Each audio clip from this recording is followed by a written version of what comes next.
sou a professora Marileia. Sejam bem-vindos à continuação da aula de dislipidemia no módulo de bioquímica.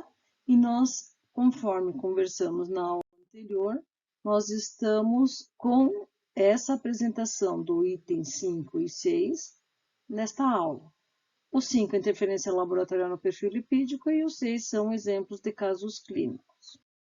Começando, a interferência laboratorial no perfil lipídico se dá porque a análise do perfil lipídico nos laboratórios clínicos está sujeita a uma série de variações relacionadas ao método ou à metodologia empregada e aos procedimentos utilizados como fatores intrínsecos do indivíduo.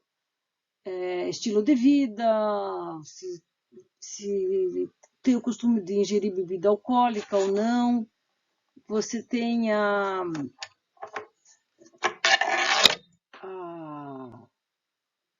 uso de medicações, de doenças associadas, como uma diabetes, um hipotireoidismo, conforme a gente já mencionou na aula anterior. Qualquer alteração laboratorial pode ser confirmada com uma nova amostra, idealmente coletada ou colhida com intervalo mínimo de uma semana após a primeira coleta, aumentando assim a precisão diagnóstica no laboratório daquele exame, né? Interferência da hipertrigliceridemia. São vários os tipos de hipertrigliceridemia. Então, você pode ter um soro muito turvo e ele fica praticamente leitoso. Por isso o pessoal diz, nossa, parece um leite, né? Aquele soro. E, com isso, ele vai acompanhar os níveis de triglicérides muito altos. Uma lipemia, que pode ser só um soro turvo, ou você vai encontrar várias escalas de lipemia no soro, né? Levemente turvo ou leitoso, né? A interferência na contagem de plaquetas, nos métodos colorimétricos, nas reações enzimáticas, cinéticas, ou seja, colorimétrica e UV, depende da metodologia que o laboratório escolheu, né? E na determinação do sódio. O quilomicron, quando presente, deve ser indicado no diagnóstico do laboratório, ou seja, o laboratório, quando encontrar um soro leitoso, como a gente falou, muito turvo para leitoso, é ideal que ele faça com que esse soro permaneça na geladeira por até 12 horas e ali ele pode dar a presença do quilomicro. Isso é muito importante porque ajuda no rastreamento das doenças da hiperquilomicronemia. Ok? Agora vocês vão ter um documento que vai ser liberado logo sobre a hiperquilomicronemia. Mas aí vocês podem dizer, nossa, professora, mas por que liberaram o jejum? Liberaram porque nem todo mundo tem triglicerídeo alto. A maioria tem normal. São os casos de pessoas com doenças, né? De pâncreas, pancreatite, ou a ingesta de álcool muito grande, então, ou mesmo doença congênita, né? Desculpa, genética. Alteração no metabolismo dos triglicerídeos. Bem, como minimizar essa interferência da lipemia e dos graus de lipemia? Então, são 7 possibilidades. Lógico, a primeira é aquela que a gente já sabe que o paciente vai ter que voltar com jejum. Porque se ele nunca dosou um triglicerídeo, vai lá a primeira vez sem jejum e dá 1.000, 2.000, 3.000, a gente já viu de 10.000, 12.000, não, poxa, ele tem que voltar com um jejum de 12 horas, né? Bem, a outra providência, porque esses indivíduos que têm TRI bem alto, normalmente eles fazem jejum e mesmo assim vai ter alto.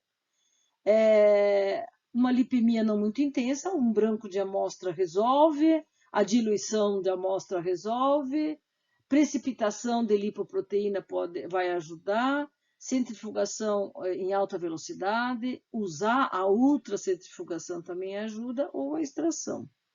Então, tudo isso são metodologias que o laboratório pode usar E daí esses resultados laboratoriais são corrigidos para minimizar o efeito da lipemia nos outros exames. Agora, vocês vejam, quando a lipemia é muito intensa, é difícil. Diluir a amostra, puxa, mas existe um limite para diluir também, você não pode diluir muito. Então, tudo isso vai depender muito da lipemia. Agora, as recomendações sobre a avaliação do LDL colesterol pelas diretrizes, pelo posicionamento, porque vocês viram que o LDL é muito importante no tratamento, na metaterapêutica, já no diagnóstico da hipercolesterolemia familiar.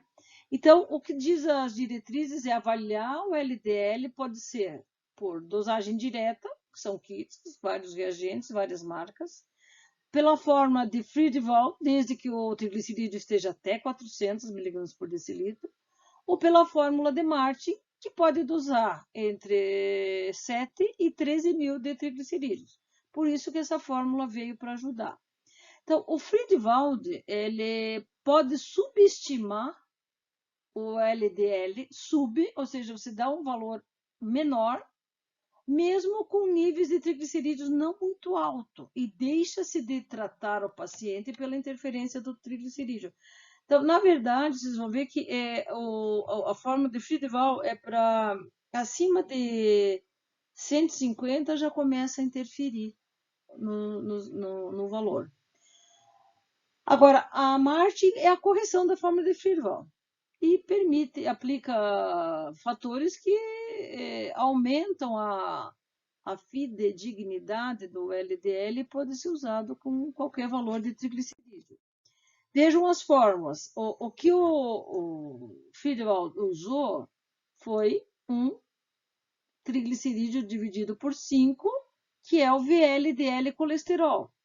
Então, aqui você vai ter que subtrair o HDL do colesterol total e ainda você subtrai o VLDL, para você ter o LDL colesterol.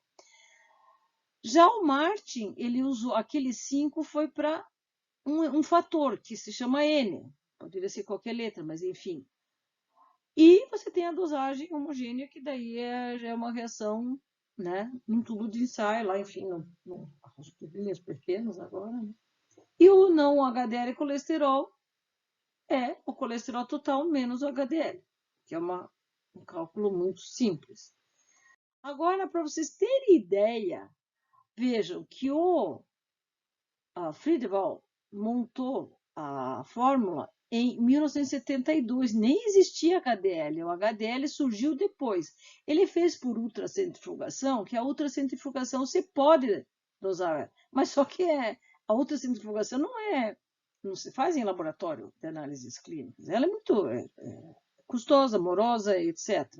Então, ele fez por ultracentrifugação e ele viu que você subtraindo, inclusive, você vai estimar o LDL, tá? Inclusive, ele disse que o ideal é não passar entre 150 a 300 no máximo, e a fórmula...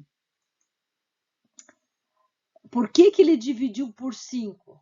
A questão é, por que ele não usou o número 4, o número 8, certo? Essa é a questão, né? Vamos ver. Por que ele... Então, se você pegar a equação de Friedewald, você tem aqui na fórmula, né? Você tem a divisão, a maior parte é o LDL colesterol, do colesterol total, né? Uma parte é o HDL, uma pequena parte é o VLDL, que é o triglicerídeo. E por que foi por 5?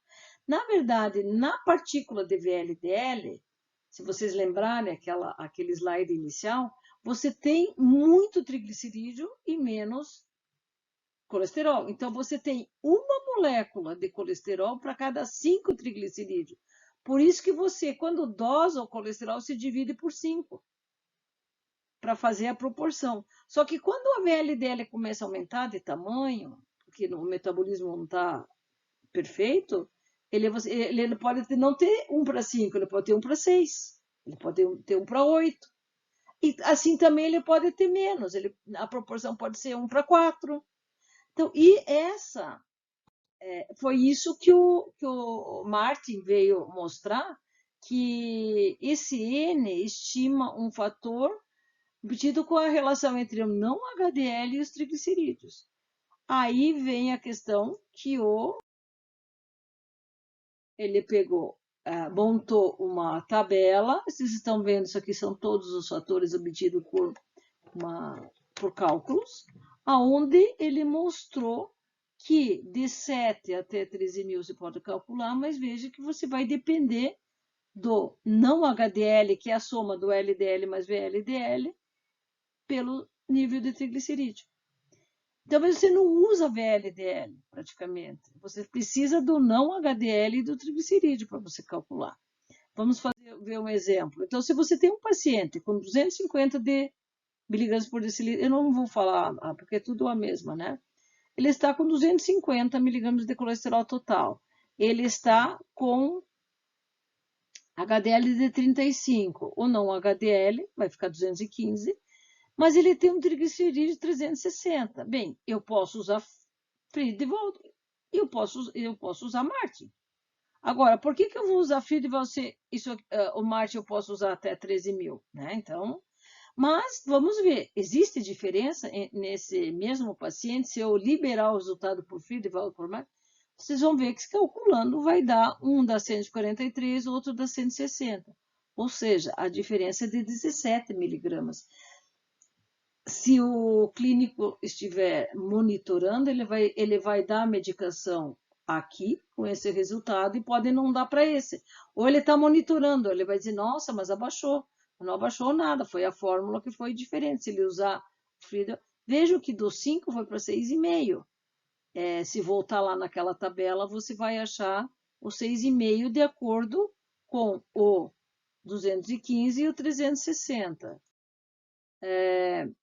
Bem, os triglicerídeos numa amostra depois de uma dieta, de uma ingesta, ou sem jejum, pós-prandial que a gente fala, para o indivíduo normal, dieta normal, o aumento é de 25 miligramas, comparado com 12 horas de jejum.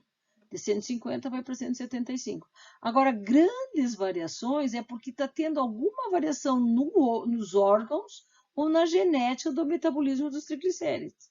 E por que eles querem pedir o pós-prandial? Principalmente para avaliar risco cardiovascular. Vários estudos mostraram que em pacientes que há um retardo do metabolismo das lipoproteínas ricas em triglicérides, chamados remanescentes, estas ficam por mais tempo em circulação e são mais heterogênicas, as quais podem ser percebidas a partir dos resultados dos triglicerídeos elevados, que representam, então, o maior potencial do impacto no risco cardiovascular.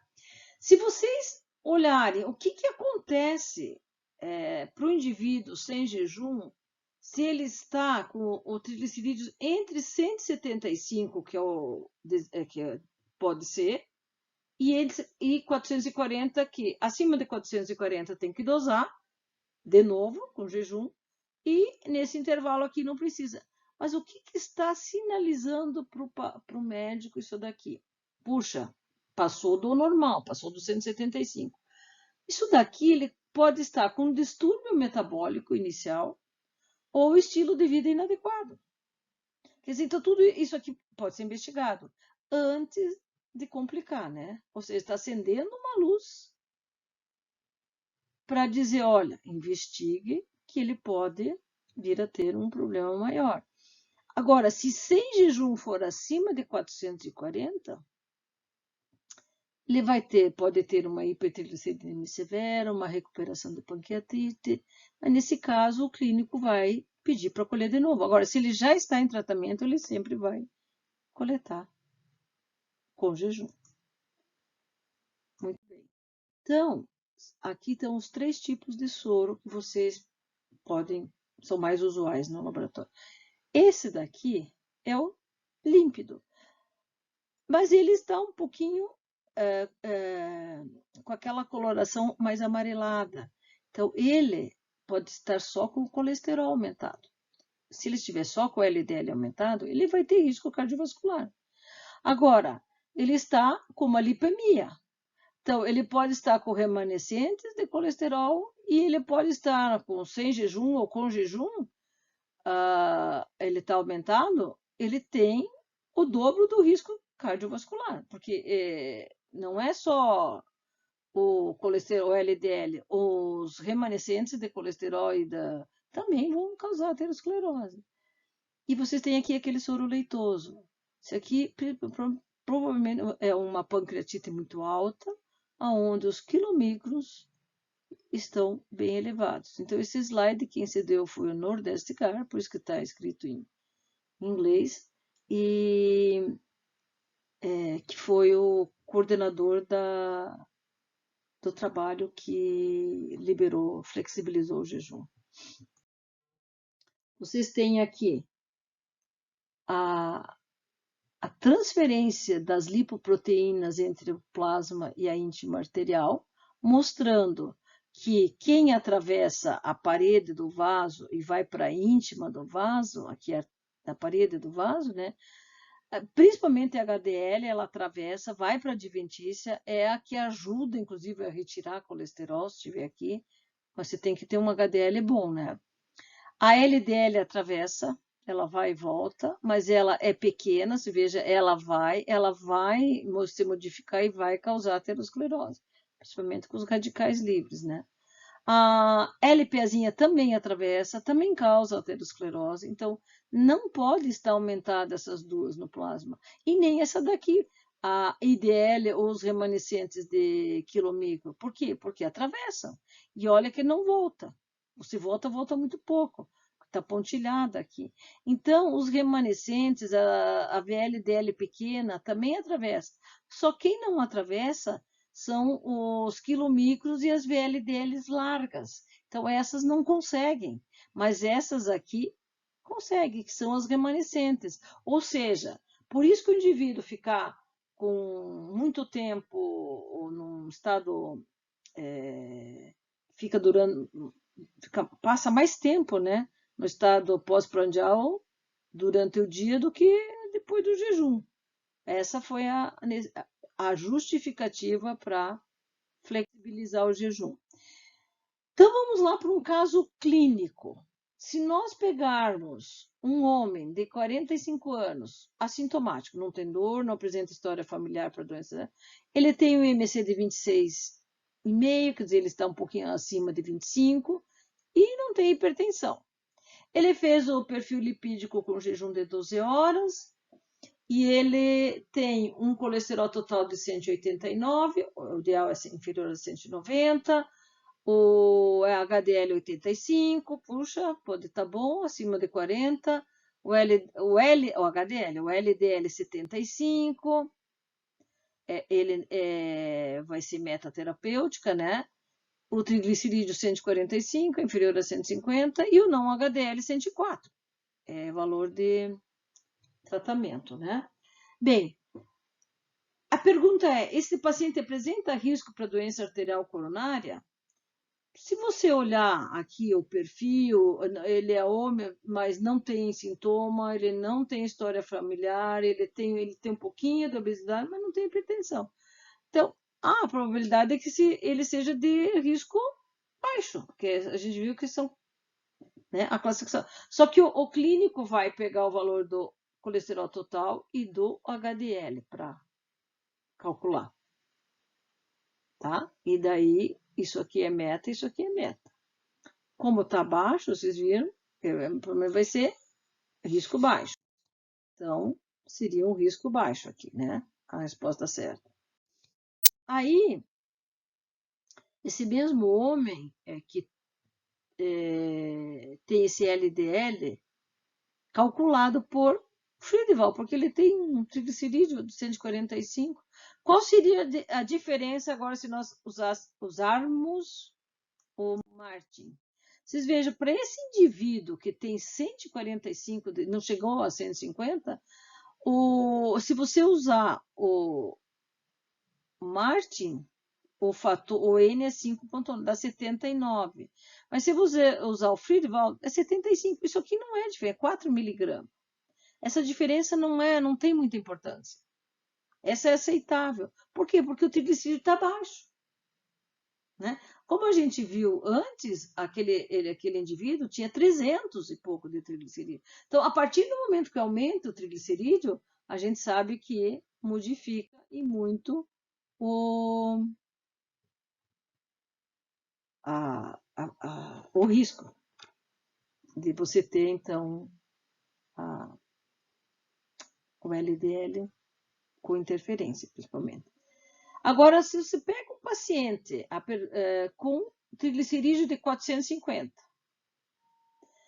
amostra coletada com 12 horas de jejum, como é que você vai estimar o valor do LDL colesterol para definir as metas terapêuticas com hipolipemiante? Porque você vai precisar do valor, né? Então, como é que se vai dosar? Ele pode ser estimado com esse valor? Bem, se for usar o Friedewald, não pode. Então, essa já não está certa. Coletar jejum com 12 horas, mas já está com 12 horas. Calcular a fórmula de Friedewald, não pode. Calcular por Marte, sim, você vai calcular por Marte, que é a saída, ou dosar, né? Mas, vamos dizer, você não tem reagente, então a tua saída é usar o Marte. Agora, nós vamos para o outro caso.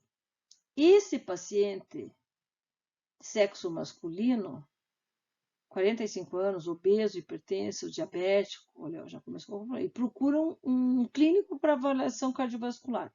O pai é falecido com infarto do miocárdio, então, quer dizer, ele tem parente em primeiro grau.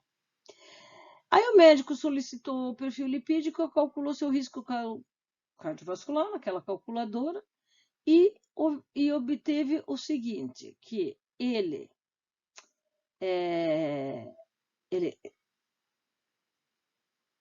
o resultado do colesterol total é 210, 47 de HDL, não HDL 163, triglicerídeos 305, quer dizer, aqui está um pouquinho aumentado, aqui está bastante aumentado, e o LDL 88.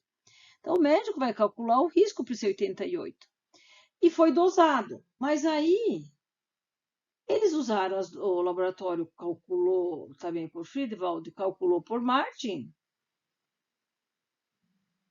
porque dá para usar Friedewald aqui. Mas espera aí, os dois deram acima. Ele deu a diferença aqui está um pouquinho grande, né? Ainda mais o Martin. Esse já subestima, mas esse aqui está menor ainda. Então, o que eles fizeram? Eles mandaram a amostra, o mesmo soro, para mais 4 laboratórios. E um deles tinha a metodologia de ultracentrifugação, que é a referência para o LDL. Aí, vocês vejam aqui nesse quadro, vocês têm, então, esse perfil realizado em 5 laboratórios, aqui a média do mesmo paciente. Então, vocês vejam que o colesterol não varia, 214, 10, 12, a média é do 212. E nem deve variar, né? Porque é uma dosagem que não tem.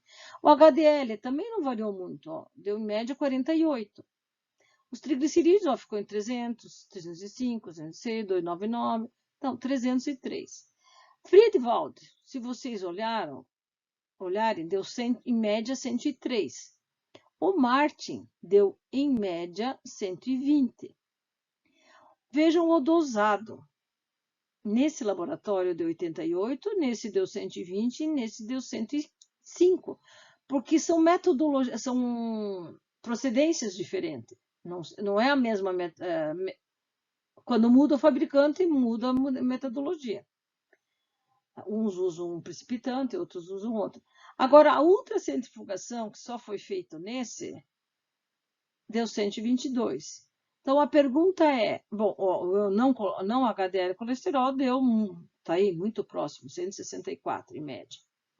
Qual é o que fica mais próximo ao 122? O Martin ou o Friedewald? Lógico que é o Martin. Estão vendo como o Friedewald subestima um pouco quando você tem triglicéridos acima de 150? Quanto mais próximo do 400, pior. Então, essa foi uma experiência feita em São Paulo que eu acho muito interessante, porque a maioria acha que dosando se está com a melhor metodologia, mas não é. Depende muito do triglicerídeo, ok? Então, se como a gente já falou, isso aqui eu estou escrevendo a mesma coisa, o padrão de referência é a ultracentrifugação, que deu 122. Então, a fórmula de Martin é que fica mais próximo do valor da ultracentrifugação. Esse é o resumo.